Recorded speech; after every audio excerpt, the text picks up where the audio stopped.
শীতকাল আসার সাথে সাথে সাধারণত জ্বর, সর্দি, কাশি বেড়ে যায়।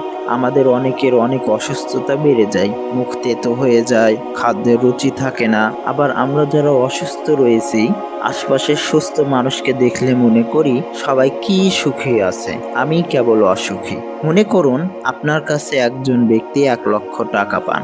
আপনি সময় মতো টাকা দিতে পারছেন না। টাকা না দেবার কারণে ওই দিক থেকে চাপ আসছে। এদিকে আপনি চিন্তা মরেই যাচ্ছেন। আপনার দুশ্চিন্তা চারিদিক থেকে ঘিরে ফেলছে। কোনোভাবে টাকা ফেরত দেবার উপায় বের করতে পারছেন না। রাতে ঠিক মতো ঘুমাতেও পারছেন না।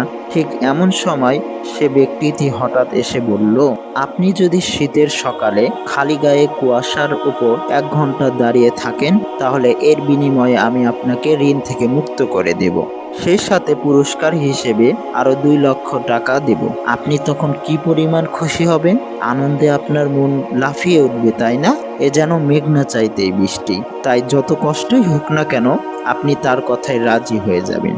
প্রিয় ভাই ও বোন, আমাদের জীবনে এসব অসুস্থ রোগ, বালা, মুসিবত আল্লাহর পক্ষ থেকে এক বিশাল নিয়ামত।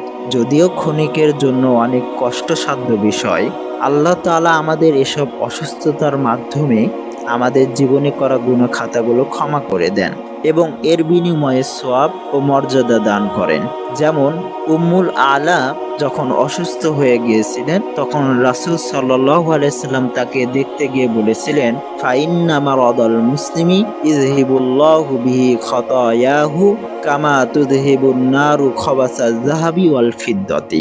যেমনই ভাবে আগুন সোনা ও রূপা থেকে ময়লা দূর করে দেয়, ঠিক তেমনি ভাবে আল্লাহ তাআলা তার মুমিন বান্দাদের রোগ, বালা, মুসিবত, কষ্টের কারণে তার জীবনের গুনাহ খাতাগুলো ক্ষমা করে দেন। সুবহানাল্লাহ। তাই প্রিয় ভাই ও বোন, আমরা যারা অসুস্থতায় রয়েছি, আমরা যারা রোগ, বালা, মুসিবতে রয়েছি, আমরা হতাশ না হই, আমরা নিরাশ না হই, আমরা এই রোগকে গালি না দেই, আমরা ছোটখাটো রোগকে বড় কিছু মনে করে গালি না দেই। কারণ রাসূল সাল্লাল্লাহু আলাইহি সাল্লাম বলেছে, তোমরা অসুস্থতাকে, তোমরা জ্বরকে গালি দিও না। প্রিয় উপস্থিতি, প্রিয় ভাই ও বোন, তাই আসুন এই রোগ, বালা, মুসিবতে আমরা ধৈর্য ধারণ করি। আর আল্লাহ সুবহানাহু ওয়া তাআলা তো তার ধৈর্যশীল বান্দাদেরকেই পছন্দ করেন এবং তার মুমিন বান্দাদেরকেই তো পরীক্ষা করেন। এটাও তো হতে পারে আল্লাহ আপনাকে বেশি ভালোবাসেন, যার কারণেই আপনাকে এত বেশি পরীক্ষা করছেন। তাই হতাশ না হই। আল্লাহ আমাদের সে তৌফিক দান করুক।